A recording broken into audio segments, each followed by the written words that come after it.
Buenos días. Lo primero es agradecer a la Sociedad Española de Patología Digestiva la invitación a moderar esta mesa y a todos ustedes por su participación como asistentes a la misma. Esta mesa, titulada Controversias en inmunidad, inflamación y patología digestiva, patrocinada por AVI, consta de dos ponencias. La primera de ellas, titulada Unidades de enfermedades inflamatorias mediadas por la inmunidad, aportan ventajas en este contexto. Contaremos con la experiencia del doctor Menchen Viso, especialista en medicina aparato digestivo y con experiencia en inmunología, que actualmente participa en una de estas unidades en el Hospital General Universitario Gregorio Marañón, que es una de las unidades pioneras en Europa. A continuación, contaremos con la experiencia del doctor Álvarez de Mon, catedrático de la Universidad de Alcalá de Henares, que desde hace años vincula su actividad tanto asistencial como investigadora a la patología del sistema inmunitario, desarrollando una ponencia titulada Pasaporte inmunitario en pacientes sometidos a tratamiento inmunomodulador. Creemos que en un momento de tanta incertidumbre asistencial como el actual, generado por la actual pandemia, esta ponencia puede resultar de gran utilidad y gran interés a la hora de manejar a nuestros pacientes, especialmente en aquellos pacientes sometidos a un tratamiento inmunosupresor previo. Sin más preámbulo, vamos a dar paso a la primera ponencia con el doctor Menchen. ¿Quieres? Adelante y muchísimas gracias. Muchas gracias. Bueno, gracias en primer lugar a la Sociedad Española de Aparato Digestivo por la invitación a hablar de nuestra experiencia en el Gregorio Marañón con unidades de enfermedades inmunomediadas multidisciplinares. Bueno, este es el esquema que voy a seguir. Voy a hablar brevemente, pero yo creo que es interesante que revisemos las recomendaciones de las sociedades científicas de aparato digestivo en cuanto al manejo de la infección COVID-19 en pacientes con enfermedad inflamatoria intestinal. Y luego hablaremos de nuestra experiencia propia del CEIMI, que es así como llamamos el Centro de Enfermedades Mediadas por la Inmunidad del hospital, su organización, el plan de contingencia que desarrollamos cuando comenzó la pandemia y dos pinceladas de la experiencia que tenemos con la infección por coronavirus. Las enfermedades inflamatorias inmunomediadas son un conjunto de entidades, tanto del aparato locomotor como de la piel, de oftalmología y del aparato digestivo, que comparten vías patogénicas comunes, comparten muchos tratamientos comunes, anticuerpos monoclonales anti-TNF, por ejemplo, o anti-L1223 o inhibidores de Janus quinasas, que tienen además la característica de que muchas veces se asocian. Son enfermedades que muchas veces van de la mano y es muy frecuente que pacientes con enfermedad de Crohn o colitis ulcerosa tengan además artropatía o espondiloartropatía asociada o psoriasis, o que los pacientes con artritis reumatoide tengan uveitis no infecciosa mediada inmunológicamente recurrente, o que los pacientes con enfermedad de Crohn, por ejemplo, tengan hidradenitis supurativa. Por tanto, son enfermedades que muchas veces van de la mano y que debemos manejarlas de la forma más coordinada posible, ¿no? Luego, además, comparten un mayor riesgo cardiovascular o de malnutrición y un riesgo notable de síndrome depresivo e incluso suicidio, que se ha descrito en algunas de estas entidades. La llegada de la pandemia de infección por coronavirus, que no me voy a entretener, pero que ha supuesto probablemente el mayor reto profesional al que nos enfrentaremos la gran mayoría de nosotros en nuestra vida, pues nos ha obligado a articular mecanismos para intentar paliar sus efectos en subgrupos no solo en toda la población, sino también en subgrupos de pacientes, como en nuestro caso los pacientes con enfermedades inflamatorias mediadas por la inmunidad. Y en este sentido, y yo así me gusta decirlo en público, de estar orgullosos de la diligencia de las sociedades españolas, de la de Patología Digestiva y la Asociación Española de Gastroenterología y de GETECU en particular, y bueno, luego están las sociedades de endoscopia que también han hecho un trabajo extraordinario, pero yo me centraré en las que hablan específicamente de pacientes con enfermedad inflamatoria. Las guías de la Sociedad Española pues, hacían recomendaciones acerca de la adecuación de las indicaciones y de las medidas de protección durante procedimientos endoscópicos, de medidas en pacientes con enfermedades hepáticas y en particular de medidas en pacientes con enfermedad inflamatoria intestinal, con enfermedad de Crohn y colitis ulcerosa. Todas las guías tienen un punto común, todas son muy parecidas, como ahora veremos, ¿no? Pero un punto común fundamental es que se recomienda, y así debe hacerse, y así lo hemos hecho en nuestra práctica clínica, mantener el tratamiento en general en el paciente asintomático, aunque sean tratamientos inmunosupresores o aunque sea, como utilizamos muchas veces, tratamientos inmunosupresores dobles. En nuestro caso es frecuente utilizar un anticuerpo anti-TNF con un inmunosupresor convencional tipo azatioprina o metotrexato. Pues bien, si el paciente está asintomático, si el paciente no tiene síntomas de infección COVID o si el paciente no tiene una PCR que se haya hecho en algún programa de screening sin síntomas positiva, debemos mantener el tratamiento y debemos monitorizar estrechamente a los pacientes en caso de contacto de riesgo. Sí que es verdad que se sugiere el paso de comboterapia, anti-TNF, azatioprina o anti-TNF metotrexato a monoterapia en la medida de nuestras posibilidades. Y luego, eso sí, en caso de infección es fundamental, y en esto es algo en lo que estamos todos de acuerdo y todas las sociedades lo ponen de manifiesto, intentar evitar o descender en caso del paciente que ya lo llevara el tratamiento con esteroides, porque dosis de esteroides mayores de 20 miligramos al día o equivalente de prednisona, que es una dosis por encima de la cual nos manejamos todos los días en los pacientes con estas enfermedades, sí que es posible que se asocien a un mayor riesgo de infección y a un mayor riesgo de desarrollar enfermedad COVID en pacientes infectados por coronavirus. En caso de infección debemos interrumpir los inmunosupresores o retrasar interrumpir momentáneamente los biológicos o los inhibidores de JAK. Y otra cosa interesante que dicen las recomendaciones de la Sociedad Española de Patología Digestiva y que sí, así hemos hecho, y hablaré en la segunda parte de la charla, es el establecimiento o la elaboración de programas de contingencia y de cribado de coronavirus en cada una de las unidades. En cuanto a las recomendaciones de GTQ, el Grupo Español de Trabajo de Enfermedad de Crohn y Colitis Ulcerosa, lo primero que hacen es algo desde mi punto de vista muy interesante y que está además adaptado de las guías británicas, de las que ahora hablaré, de la Sociedad Británica de Gastroenterología, que es estratificar el riesgo de nuestros pacientes de cara a las medidas fundamentalmente de aislamiento y de protección.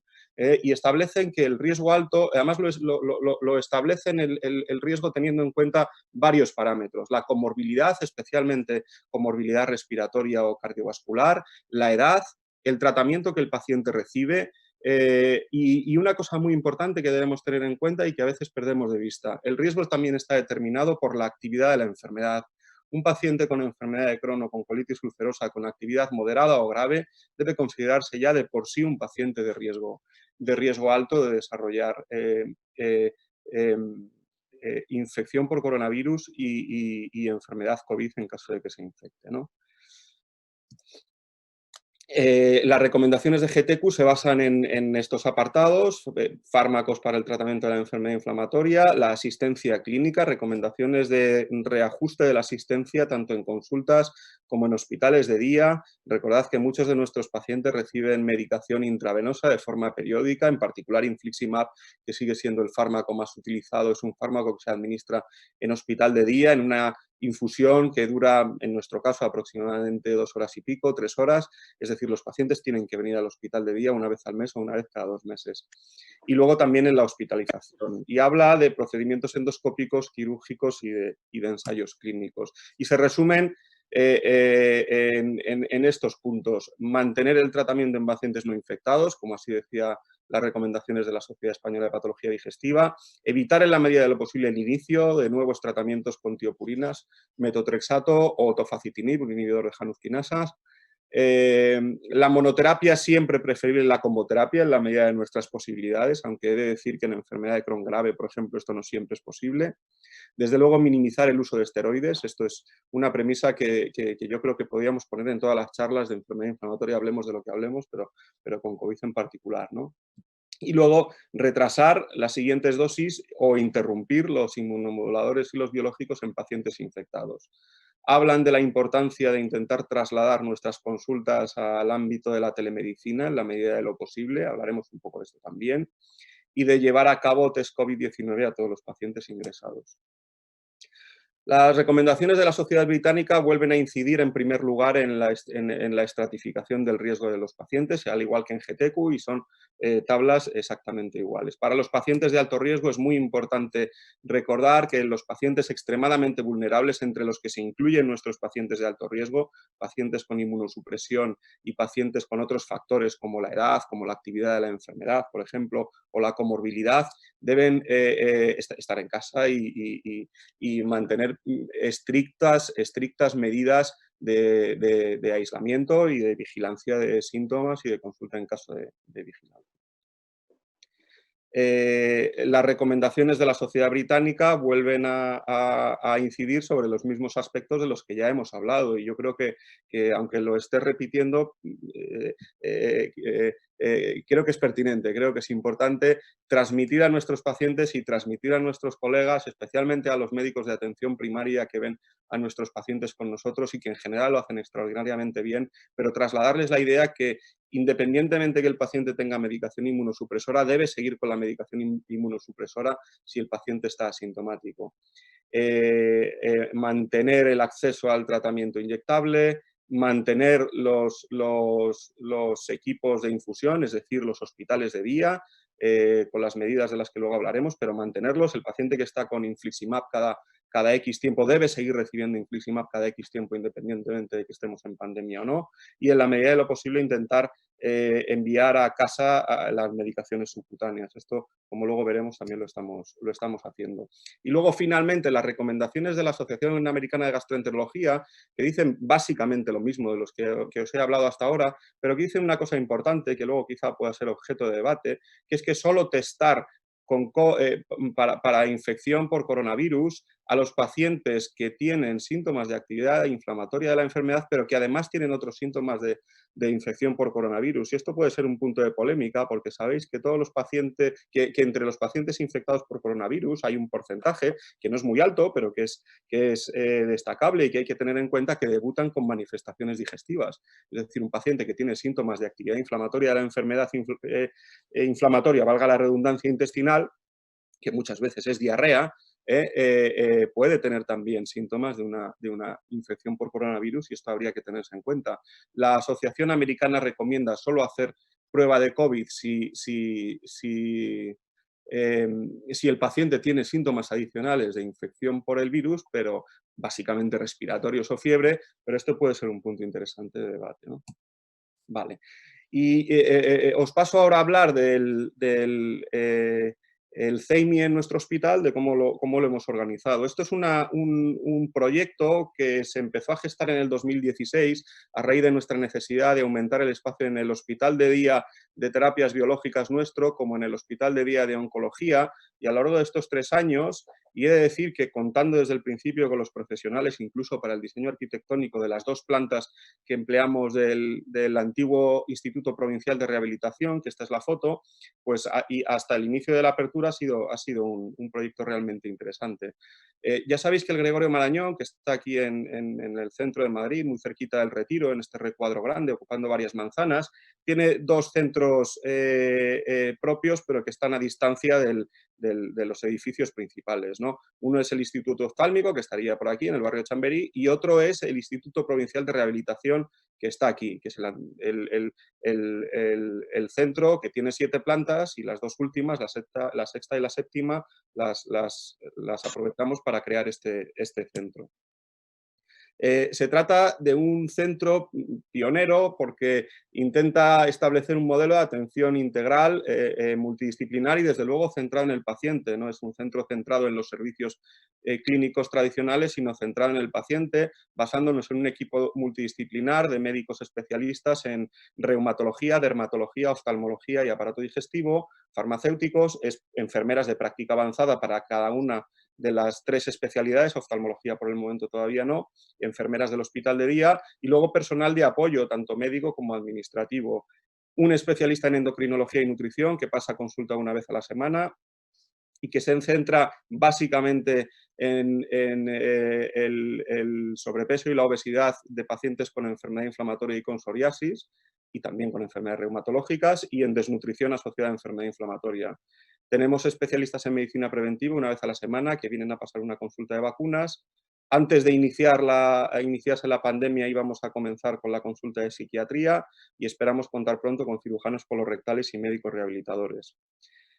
El otro pilar fundamental es la accesibilidad. La accesibilidad a través de correo electrónico y contestador automático es universal. La coordinación asistencial, tratando de establecer procesos de visita única en la medida de lo posible. Cuando el paciente viene a infundirse medicación, aprovecha además si hace falta a, a pasar consulta con la enfermera de práctica avanzada o con él o los especialistas que sea necesario. Es decir, si el paciente tiene artropatía asociada a enfermedad inflamatoria, podemos verlo en el mismo día e incluso en la misma consulta el reumatólogo y nosotros, a modo de ejemplo. Contamos además con pacientes integrados en el equipo asistencial y de hecho en el comité de dirección del centro hay 2 pacientes que tienen voz y voto en la toma de decisiones junto con la dirección médica y estamos iniciando el desarrollo de grupos de autoayuda y terapias de grupo para estos pacientes junto con el servicio de psicología.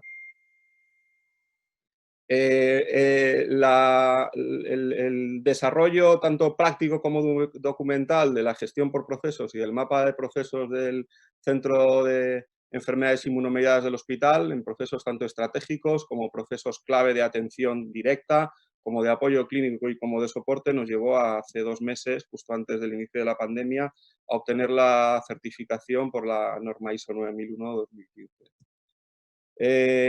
Y en esto que aparece la pandemia y tenemos que desarrollar cuanto antes un plan de contingencia, intentando adaptarnos a las recomendaciones que empezaban a aparecer poco a poco y adaptándonos constantemente y renovando y actualizando el plan de contingencia prácticamente de semana en semana.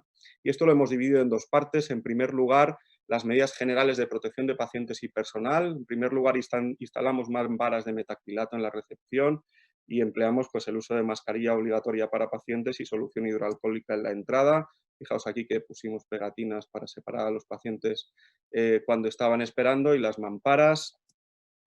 Cribado sistemático de síntomas o de contacto con COVID-19 48 horas antes de la cita por parte de las enfermeras de práctica avanzada. Esto lo hacíamos ya en todos los pacientes que venían a infundirse terapias biológicas intravenosas por parte de nuestras enfermeras desde que inauguramos el CEIMI y desde muchos años antes en el anterior hospital previo para intentar evitar ahorrar medicación en el caso de que el paciente no apareciera porque tuviera, yo qué sé, síntomas gripales o una infección de orina concomitante y hubiera que retrasar la medicación.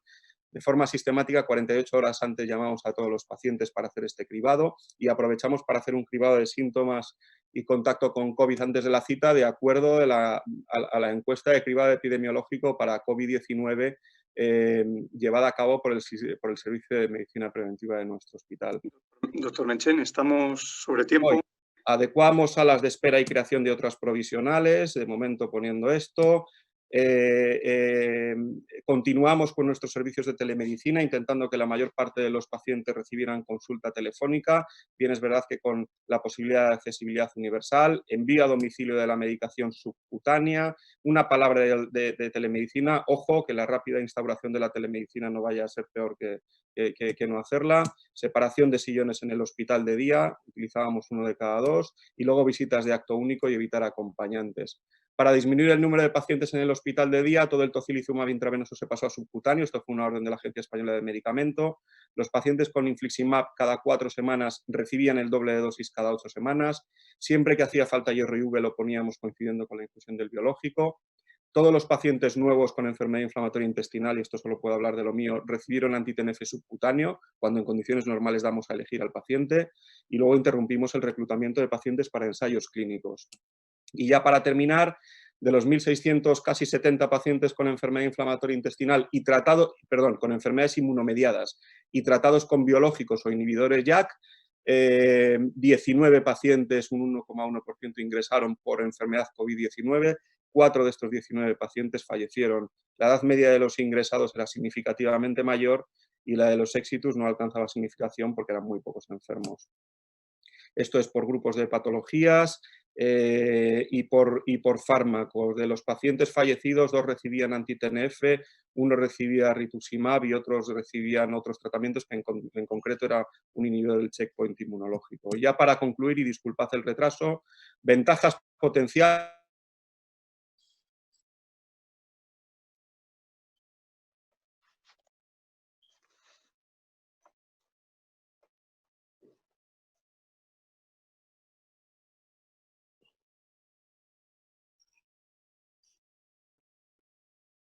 Sí, perdone. Bueno, muchísimas gracias, doctor Menchen, por la magnífica exposición. A continuación, damos lugar, por favor, al doctor Álvarez de Mon. Adelante.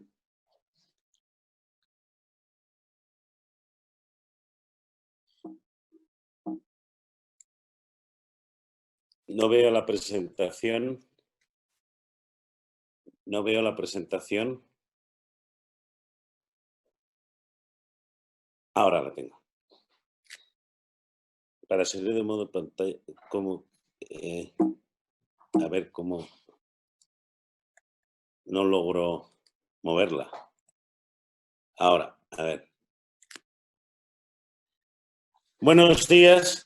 Muchísimas gracias a la Sociedad Española de Patología Digestiva por invitarme a estar aquí esta mañana con vosotros.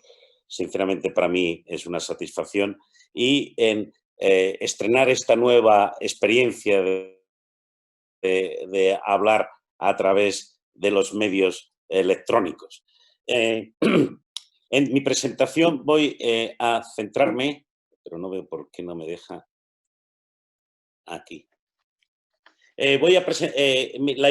Mi charla es sobre el pasaporte inmunitario en pacientes sometidos a tratamiento inmunosupresor. La he dividido en tres elementos. El pasaporte inmunitario de infección por SARS-CoV-2, las controversias científicas y éticas al respecto y algunos aspectos específicos de los pacientes con inmunosupresores. ¿Qué es el pasaporte inmunitario? Desde luego es un tema de debate, que ha salido en medios de comunicación, en medios científicos y hasta de diferentes organizaciones como la propia OMS. Se podría definir como un documento digital o físico que certifique a un ciudadano que ha sido infectado y que ha desarrollado inmunidad frente a SARS-CoV-2. Fijaros, que ha sido infectado, esto sí que lo vamos a poder afirmar, y que ha desarrollado inmunidad. Esto se sobreentiende que es capacidad, que está protegido frente a una nueva infección. Eso es lo que define el pasaporte inmunitario. Pero ya habéis visto por mi propio tono que he puesto dudas y he tenido ya un cierto escepticismo sobre el cumplimiento de la definición. Entonces, os voy a analizar las controversias científicas y éticas y, en principio, las limitaciones del conocimiento de la fisiopatología de la respuesta inmunitaria y de la generación eficiente en el entorno de esta infección. La memoria inmunológica es un proceso complejo, multicelular, en el que fundamentalmente se implican, por un lado, los linfocitos B, a través y las células plasmáticas de la secreción de anticuerpos que realmente sean anticuerpos protectores y simultáneamente de la generación, en casi todas las infecciones virales, puede haber otras circunstancias como por ejemplo muy específicas como pueden ser las exotoxinas del Clostridium tetani, pero en las infecciones bacterianas y virales es clave la generación de linfocitos T memoria. Por lo tanto, y todos vosotros lo sabéis con respecto a la vacuna del virus B, los niveles séricos de la hepatitis, los niveles séricos son un indicador del estado de protección, pero no porque sea por el anticuerpo, sino que la evidencia de esos niveles de anticuerpos se asocia a la presencia de linfocitos de memoria, tanto cooperadores como citotóxicos. Por lo tanto, proceso complejo de implicación de diferentes poblaciones celulares con un marcador que es la existencia de anticuerpos. Por lo tanto, obviamente, esto todavía no lo sabemos en la infección en COVID, en la infección actual de COVID-19. Es decir, sabemos que sí que hay respuesta de anticuerpos, pero desde luego nadie tiene la clara evidencia en absoluto de generación de linfocitos memoria y de linfocitos memoria persistentes en el tiempo. Por lo tanto, primera gran duda. Incluso de esos anticuerpos que se están generando, de esa evidencia de IgG, no sabemos ni está demostrado que sean neutralizantes. Es decir, sí que podemos decir que han sufrido la infección, pero no podemos afirmar que esos anticuerpos generados sean neutralizantes, sean claramente, tengan un carácter protector para el paciente. Por lo tanto, ojo, una cosa son los criterios diagnósticos, Otra cosa es, evidentemente, en principio, asumir que igual que en otras infecciones pueda ser protector, pero yo os compararía qué pasa, por ejemplo, con unas infecciones como los virus respiratorios comunes, y evidentemente también podríamos ver qué ocurre con la propia gripe o qué ocurre con algo que vosotros domináis, como son las infecciones virales.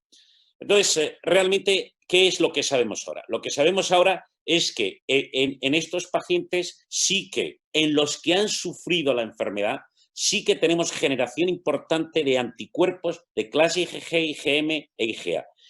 Pero fijaros, siempre hay pacientes que tienen niveles muy bajos, incluso cuando son casos confirmados y con clínica muy bajos de anticuerpos. Es decir, que hay variabilidad. Y por ahora lo que sí que vemos es que en el tiempo, con un seguimiento de 1 mes y medio, persisten los niveles de IgM, pero mirar cómo hay una tendencia hasta los 40 días a su descenso. ¿Qué va a pasar después? ¿Cuánto tiempo van a persistir? Estos marcadores de haber tenido infección, no de estar protegidos. E incluso daros cuenta cómo la intensidad de la concentración, la concentración de estas inmunoglobulinas se relaciona con la severidad, con la gravedad que ha tenido el cuadro. Con lo cual esto ya plantea más dudas todavía. Es decir, los anticuerpos que estamos observando en pacientes que han tenido una forma paucisintomática o los anticuerpos que detectamos en pacientes que han tenido unas formas menos severas, ¿cuánto tiempo se mantendrán? ¿Tendrán nivel realmente? ¿Tendrán capacidad protectora? No lo sé. O sea, que creo que para intentar hacer un pasaporte simplemente por estos datos serológicos o que la gente realmente se crea protegida, no vale. Y fijaros, esta simplemente he sacado otra diapositiva, pero os podría traer muchas, de la evidencia de diferente sensibilidad, de diferentes métodos de cuantificación de inmunoglobulinas en sangre periférica. No digo de los test rápidos.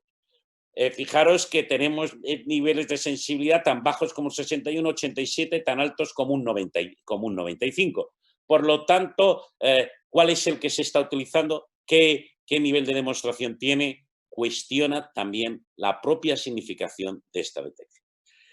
Y para que no sea mi opinión, simplemente os traigo una afirmación en un artículo en Nature de cómo básicamente no hay ninguna evidencia de que estos anticuerpos protejan para una segunda potencial reinfección. Por lo tanto, yo creo que ese margen de seguridad que todos psicológicamente buscamos, y yo he sido IgG negativo, como la mitad de los médicos de mi hospital, pero incluso lo discutíamos en nosotros, qué nivel de seguridad puedes alcanzar por tener simplemente inmunoglobulinas, simplemente desconocido. También quiero comentar que aparte de estas limitaciones del conocimiento fisiopatológico de la respuesta TB en esta infección y de la significación, por lo tanto, de la generación de una memoria eficiente, está la viabilidad de análisis a toda la población. Obviamente esto tiene un aspecto muy importante y también antes lo ha dicho el doctor Menchen, cuál es el efecto de la comorbilidad en la eficiencia de la memoria protectora. Pero fijaros, de distintos, me da igual, distintos grupos de trabajo del entorno de la medicina, del entorno laboral, preventivo, de sociedades científicas. Como pongo aquí al final de la diapositiva, que es solo un ejemplo de uno, realmente para tener sentido, y yo se lo he recomendado a las personas que me han preguntado de algunos entornos de medicina laboral o de algunos empresarios, es clave la repetición de los test cada 2 semanas, cada 4 semanas. Fijaros, ¿es viable esto hacerlo a nivel de toda la población para hacer un pasaporte inmunológico? Yo, sinceramente, soy extremadamente escéptico. Entonces, más aún, los que casi lo defienden, como antes estábamos comentando entre nosotros, como este artículo de JAMA, que dice que evidentemente tendrá que desarrollarse más la solución a esto, más evidencia científica, reconocer que los test son imperfectos y que, por lo tanto, realmente está muy distante de la realidad de la aplicación. Desde el punto de vista ético, y me quedan 5 minutos, quiero comentaros también que esto de obligarnos a hacer los test a todos los ciudadanos, yo creo que hubieran tenido sentido al principio, evidentemente, cuando se podría haber detectado cuáles son los focos. Y podría ser ahora, pero no para darte ningún tipo de prebenda o de ventaja, sino para intentar detectar a aquellos que tuvieran teóricamente en un entorno de infección activa, de IgM o de PCR positiva para evitar la infección. Pero lo que es masivo para adquirir un pasaporte, aquellos que tengan IgG, evidentemente hay un tema que es la pérdida de autonomía y privacidad. Me temo que también el fomento de la marginación y de la estigmación y el desarrollo de estratificación y discriminación social. Yo en esto siempre lo he pensado. Cuando uno de nosotros o una persona, un ciudadano, se hace estos test, que en Estados Unidos son de 100, los haces por 100 euros, de muchos genes, de algunos miles de genes, de factores predisponentes a enfermedades, a mí me gustaría saber que aquel que tenga un gen que predispone para una bipolaridad o para un Alzheimer, si tiene 50 años, ¿qué empresario le va a contratar? Por lo tanto, yo creo que la autonomía y la privacidad es un tema absolutamente, en mi opinión, esencial en nuestra sociedad. Os aconsejo, aquí hay un paper en Nature, del día 28 de mayo, que igual que aquella serie americana de las 10 razones, en este caso, este autor defiende 10 razones en contra del desarrollo del pasaporte inmunológico. Evidentemente, considera que incluso puede provocar una afectación, incluso un daño a la propia salud pública. Léeroslo, analiza diferentes puntos de vista, pero evidentemente nosotros ahora que estamos en esta época de la medicina de las 4P, evidentemente la parte de abajo hay una clave que nosotros defendemos los médicos y que además está en nuestra práctica, que es la autonomía del paciente, la capacidad de decisión del paciente. Si a mí me obligan a hacerme el test, pues no sé cuál va a ser mi capacidad de autonomía.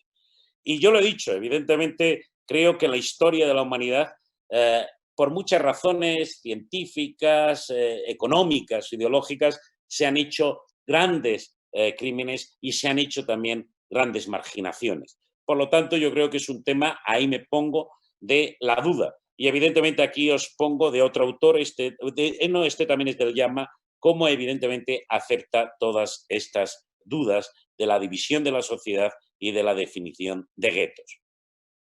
Ventajas. También tendría ventajas. Es decir, aquellos que son IgG positivos se consideraría que podrían tener mayor autonomía y sería la alternativa menos restrictiva, porque a estas personas se les dejaría viajar, trabajar. Podría ser una mejora global de la salud pública, porque estarían confinados solo los que no son IgG positivas. Imaginaros qué barbaridad. En cierta manera, nosotros en Alcalá estamos en el corredor, en la zona de Alcalá de Henares, se estima en un 14-16% de serología positiva. Bueno, pues esos serían los que podrían tener autonomía. Obviamente, entre otros autores, este es uno de Lancet, pues insiste también en la liberación de restricciones físicas, integración laboral y académica, vida actual, pero pensar en qué porcentajes os lo digo. Y también esto ha sido no solo los criterios científicos, sino hasta sociales. Y aquí os traigo un articulista del Washington Post defendiendo, evidentemente, para poder volver antes al trabajo. Por lo tanto, como veréis, es un punto controvertido en donde también incluso los defensores dicen que obviamente un punto sería la protección de los más vulnerables, la protección de aquellas personas que sabemos que tienen mayor, desgraciadamente, más predisposición, que suelen ser los mayores, son personas también con comorbilidades, con obesidad, diabetes, etc. Desde el punto de vista de los aspectos específicos en el paciente con inmunosupresores, antes lo ha dicho perfectamente el doctor Menchen, yo no tengo ninguna evidencia de mayor predisposición. Una cosa es en los neutropénicos, es decir, en los pacientes sobre todo con quimioterapia. Pero todos los enfermos que tenemos en inmunosupresión, inmunomodulación, yo no le llamaría inmunosupresión, y yo de los esteroides en dosis bajas no soy enemigo, es decir, podríamos discutir, los inhibidores de JAK son en el fondo los esteroides del siglo XXI, que son más selectivos, pero en general todos los que tienen tratamiento inmunomodulador no tienen mayor ni evoluciona peor la enfermedad. Nuestros datos coinciden en este sentido con los que ha comentado el doctor Menchen del Gregorio Marañón. Nosotros en Alcalá, con unos 2.400 pacientes, nuestros datos son similares.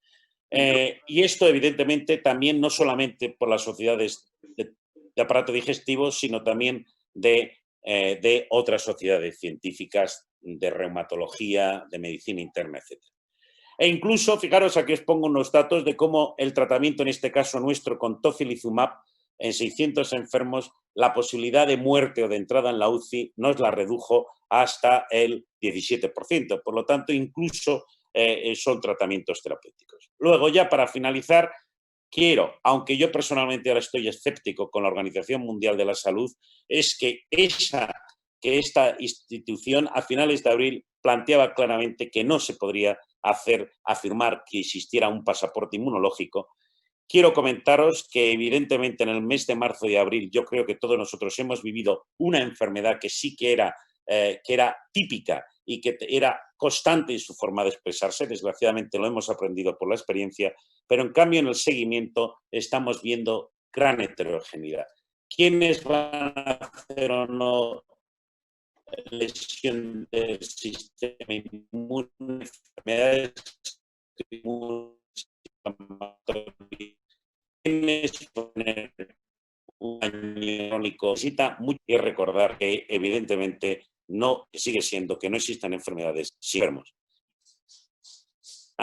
Pues no sé, se ha salido. Os querría poner una diapositiva en la que lo que ponía es que realmente en estos enfermos, como decía Cervantes, ya que vengo de la Universidad de Alcalá, como decía Cervantes, enfermedad de la que no se sabe científicamente, difícil es acertar el tratamiento, y realmente tenemos que reconocer que nuestra ignorancia sobre los mecanismos patogénicos de la enfermedad es total. Por lo tanto, creo que hay que esperar todavía poder afirmar que haya un pasaporte inmunológico si es que llegase a proceder su realización. Muchísimas gracias. Bueno, quisiera agradecer a los dos ponentes la magnífica presentación y sobre todo pues haber intentado acortar un poco los plazos. Vamos a hacer, aunque sean algunas de las preguntas que nos han ido llegando a través del chat. La primera pregunta sería para el doctor Menchen, que nos comentan que estas unidades, lógicamente, en este contexto, tienen grandes ventajas, pero ¿qué posibles desventajas o qué posibles problemas le ve usted a la asistencia de estos pacientes en estos momentos? En nuestro caso, Hola, ¿se me oye? Digo que en nuestro caso una de las ventajas que comentaba, que era estar en un pabellón independiente y de hecho alejado del pabellón de hospitalización y de consultas externas convencional y de exploraciones complementarias básicamente endoscópicas, es también una desventaja importante, sobre todo fundamentalmente por la endoscopia o por las pruebas radiológicas completas. Son pacientes que tenemos que ir trasladando, pero esto es cuestión de pulirlo con el tiempo. Perfecto, muchísimas gracias. Y otra de las cuestiones que nos planteaban es que se pregunta si se han suspendido tratamientos inmunosupresores durante el periodo de la infección por SARS-CoV-2, entre otros, por ejemplo, el tofacitinib o similares. No sé si en su experiencia, doctor Menchen, se han tenido que retirar muchos de estos fármacos. Nosotros no hemos tenido que retirarse a los pacientes infectados en los que se ha interrumpido. En los 19 creo que eran pacientes infectados que tenemos en nuestra serie. En el resto, las interrupciones del tratamiento han sido voluntarias por parte de los pacientes y yo, bueno, lo entiendo pese a que nuestras recomendaciones eran contrarias y nuestra insistencia en este sentido ha sido firme, porque el principal problema de estos pacientes y que más nos preocupa es que al suspender el tratamiento de base tengan un brote de su enfermedad que les hagan tener que venir al hospital, incluso ingresar o recibir esteroides a dosis altas. Pero bueno, en cualquier caso, aún así ha habido algún paciente que lo ha interrumpido o lo ha retrasado de motu propio y esto, bueno, pues es inevitable y hasta cierto punto, francamente, respetable, aunque nosotros no lo compartamos. Estos pacientes hay que seguir atendiéndolos igual y respondiendo a sus demandas igual, pero nosotros de forma voluntaria solo hemos interrumpido los tratamientos de los pacientes que han tenido enfermedad COVID-19. Perfecto, muchísimas gracias. Por intentar dar cabida a todas las preguntas, vamos a pasar a hacer una pregunta directa al doctor Álvarez de Mon. Nos preguntan si existe alguna evidencia de una inmunogenicidad y en qué plazo de aquellos pacientes que hayan tenido previamente una infección por SARS-CoV-1 o por MERS. No sé si nos podría aclarar algo. Realmente hay unos datos recientes apasionantes publicados en Cell sobre la respuesta de los linfocitos T. Parece que sí. Hay sugerencias que indican que pudiera ser que tuvieran memoria pacientes que han pasado previamente una de estas infecciones. Tampoco es de extrañar, es decir, es razonable pensar que haya diferentes antígenos o epítopos de los virus que sean compartidos. Con lo cual, bueno, pues podría ser similar a la experiencia previa en algunos virus de unas familias que comparten antígenos. Luego sí. ¿Cuándo? No se sabe. Y del actual, como os he dicho, todos los datos que ahora yo tengo varios colegas, nosotros estamos también empezando a desarrollar a 3 y 6 meses, estudio en células T y en células B. Sé de colegas que lo están montando también en estos momentos un estudio del NIH en Estados Unidos, pero claro, de esto empezaremos a tener datos en septiembre y en diciembre. Y espero que pronto, para que en algún momento tengamos una vacuna. Pero realmente para todos estos enfermos no tengo contestación de hasta cuándo hay memoria inmunológica de los linfocitos T, ni quiénes lo desarrollan, ni tampoco que los anticuerpos que estemos detectando sean indicadores de memoria protectora. Quería preguntarle, como última pregunta al doctor Álvarez de Mon, nos hacen llegar por aquí una pregunta que nos comentan: la autonomía del paciente y de las personas no se ve limitada por la irrupción de infecciones que causan pandemias y que obligan a medidas peores que tener información de la inmunidad. Bueno, plantea un poco la duda de si es mejor el bien común o el bien o el derecho individual, que bueno, entiendo que en un momento en el que no se pueda asegurar la equidad al acceso a estas pruebas inmunológicas, con las dudas que ha planteado usted, pues evidentemente entiendo que a los asistentes, lógicamente, les genere también las mismas incertidumbres que hemos comentado nosotros.